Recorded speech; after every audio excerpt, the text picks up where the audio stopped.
If you're very sensitive, please don't watch the last 60 seconds of this video. I want to talk about some false cognates and some cognates. Now, cognates, words that look the same in both Spanish and English, like problem and problema. These can be really useful, but if you use too many of them, it makes your Spanish sound a little bit strange. And if you use the wrong one and use it the wrong way, then people just won't understand you. Like the first one, asistir. Asistir looks like it might mean assist, but it actually means to attend. Asisto a clases. I attend class or I go to class. The next one is darse cuenta de is really useful. That's not a false cognate. It means to realize. But you might be tempted to say realizar, which technically can be translated as realize, but not in the sense of, oh, I realized he had arrived. That's darse cuenta de. And you need to know how to conjugate the verb dar in its reflexive form, darse cuenta de. Like, for example, me doy cuenta de que es difícil.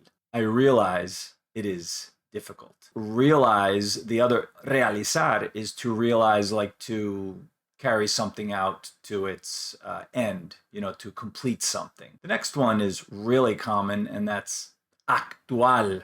It's written exactly the same way as actual, but it does not mean actual.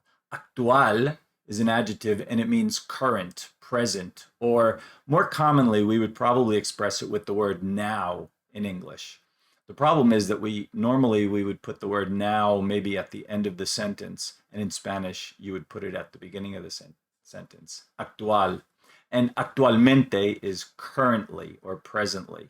Again, now. Now, if you want to say actually in Spanish, then you say en realidad, like in reality. En realidad is actually. The next one is mayor.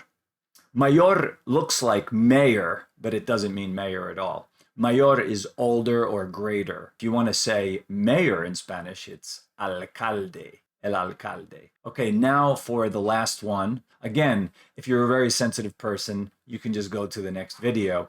So I'm going to tell you a story that one of my college professors told us. He's an American guy married to a Cuban woman, and he made a big blunder when he was speaking Spanish with his mother-in-law. She had some problem with her bladder, which is vejiga in Spanish, and he only spoke Spanish to her, to the mother-in-law. But he asked her about the condition of her vagina, and so vejiga is bladder, and vagina, as you may have realized, is vagina.